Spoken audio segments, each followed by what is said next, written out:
Tuesday, 12 o'clock. Everybody, 12 o'clock. That's the official test date, so 12 o'clock. Because if we're able to test everyone out on Tuesday,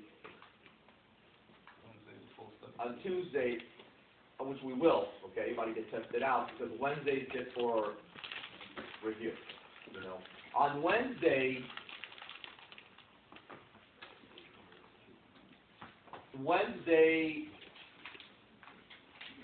who can be here at 1? Because I can start the review at 1 o'clock. I can do an hour review with you before I give you the final. How's that? Okay. Huh? I know. I'm just saying that on what? Monday. Oh, the review. Yeah. Okay. All right. So here, this is how it's gonna go. All right. Real quick, I'll give you some pointers so you won't forget.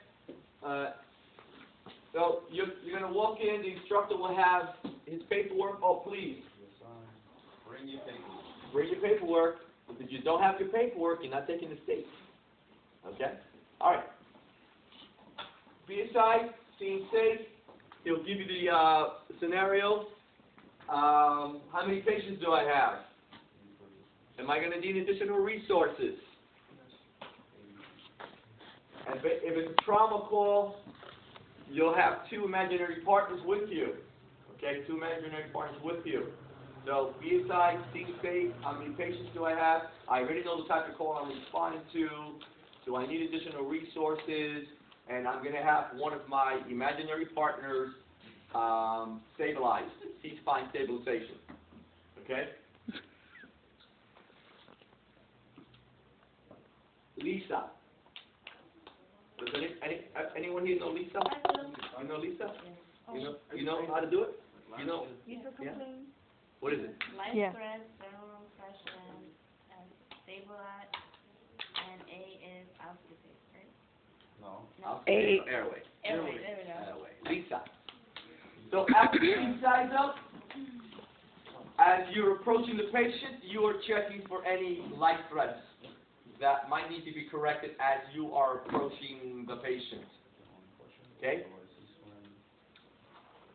If there's none, I'm going to, at this time, perform my impression of the patient. Okay? I see that there is a approximately 24-year-old female who's laying supine in the middle of an intersection, and I understand she was hit by a car. Okay? So, you're forming that general impression. Okay? My partner is going to perform a C-spine stabilization. We've done that already. And you're going to approach the patient and, hi, my name is John. I'm an EMT. I'm here to help you. What happened? Okay. Oh, I got hit by a car. Okay. What's your name? Lisa. Let's say. Okay. Lisa, do you know where you are right now? In the middle of the street. If she answers you, do you know if it's nighttime, daytime? It's nighttime. If she does, remember, you'll have a live patient. So she is alert-oriented times 3. Lisa, are you hurting anywhere? Yes, my right leg. Okay, now, remember, the instructor will be here.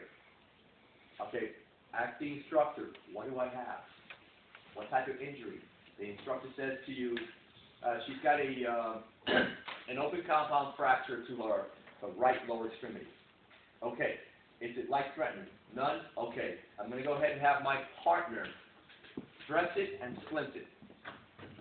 So while your partner's doing that, that's going to allow you to continue with your assessment. All right? So at this time, airway's open. There's nothing compromising it. It's patent. I don't have to suction because she's talking to me. I'm going to move on to B, breathing. How is she breathing? 24 times a minute, a little bit over. So I'm going to go ahead and give her high con O2, 15 liters. Now we breathe the mask. At this time, I'm going to inspect to see if I see any additional injuries that I might have missed. Inspect. I'm going to palpate clavicles, do the sternum, check the ribs, inspect, palpate. At this time, I will auscultate. Palpate already. Auscultate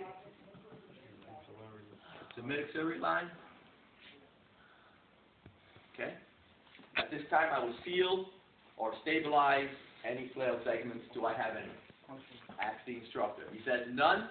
Then at this time, I will move on to C, circulation. I will check the voice for any bleeding. Do I have? None noted? None? Okay.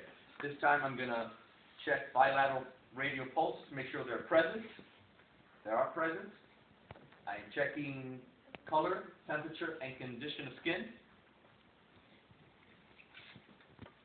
I'm going to have my partner obtain a baseline set of vitals. My first set of vitals, my partner's taking care of that. I'm going to go ahead and make a transport decision based on the mechanism of injury and the type of injury sustained.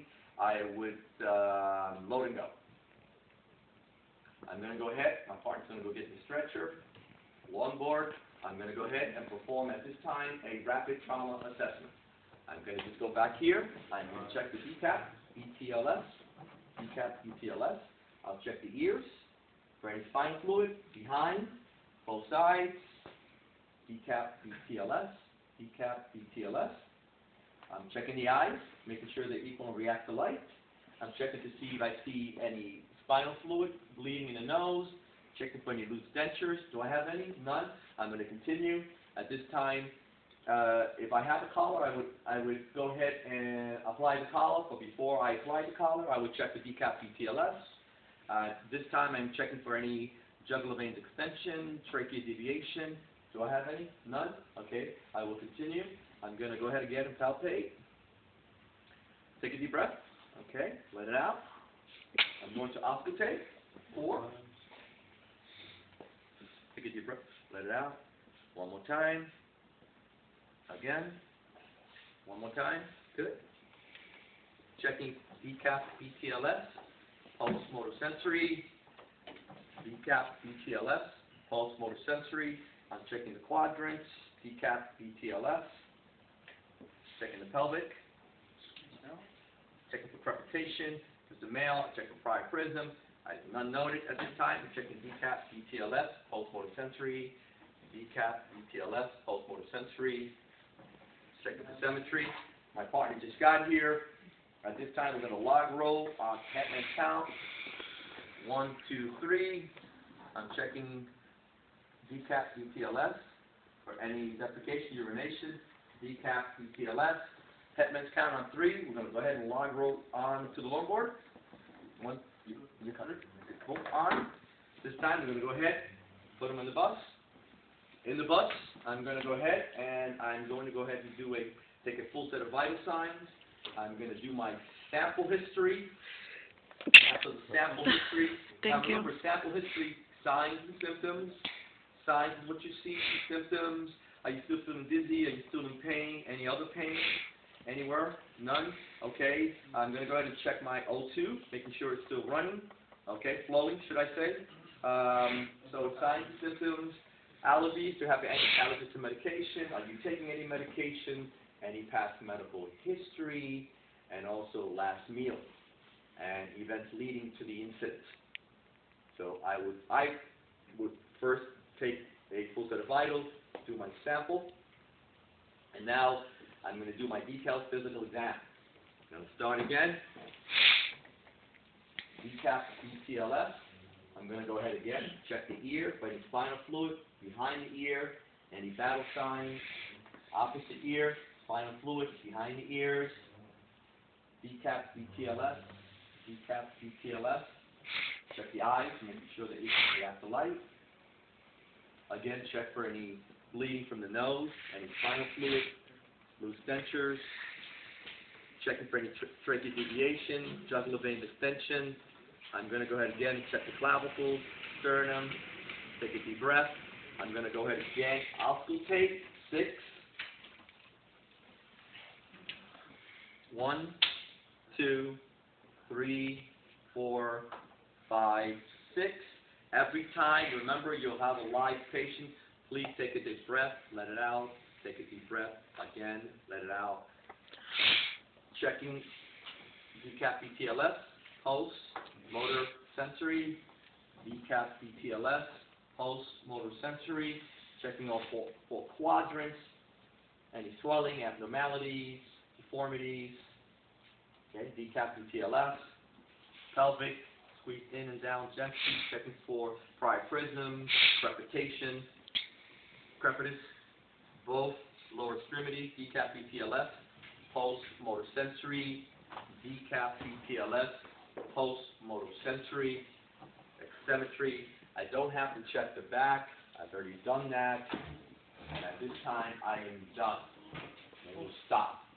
When you do stop, the instructor at this time will tell you, okay, your patient is in the emergency room.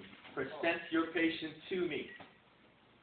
Remember that when you present your patient, you are going to paint a picture. Alright? Remember, you are now giving this information to the instructor, the ER staff. I have a 24-year-old male patient, let's say, who was found in the middle of the street, laying supine. Witnesses stated he was hit by a car. Alright? Now, you present your patient. The way you found him, what type of injuries he might have sustained, what type of treatment you provided, also intervention. Was there anything done prior to you arriving on the scene by anyone else? Did anyone witness the incident? Was the patient unconscious prior to you arriving on the scene? So if you want to ask that too, okay? Any witnesses? Was he or she unconscious prior to us arriving on the scene? You do that at the beginning. At this point, patient, let's say, was transported, fully immobilized, high congo 2. Patient sustained an open compound fracture to his lower extremities, which we dressed, we splinted. Patient did not have any other complaints and no other injuries noted at this time. Patient's allergies to, let's say, penicillin, fish. Patient's taking albuterol. Patient does have a history of asthma. Okay, no other patient denies any other medical history, okay, or past medical history. And so you continue from there. Patient's last meal and events leading to it. But remember, you're going to have to give the instructor and that patient, before you walk in, you would have given them a scenario, and they're going to know what to say to you. Okay, whether hurting, past medical history, allergies, medications that you're taking. So you have to write all this down, jot it down. But you have to present it to the instructor. Okay. Don't forget, if it's a trauma patient, we know we have to fully mobilize, C-collar, fully mobilized, high Conal 2, what type of treatment was provided. Right? Of course, when you're done with the detailed physical exam, you tell the instructor, en route to the hospital, I would continue my primary, if needed, vital signs, and I would do my ongoing assessment if needed. Any questions? So that's how you're going to do it, okay? All right.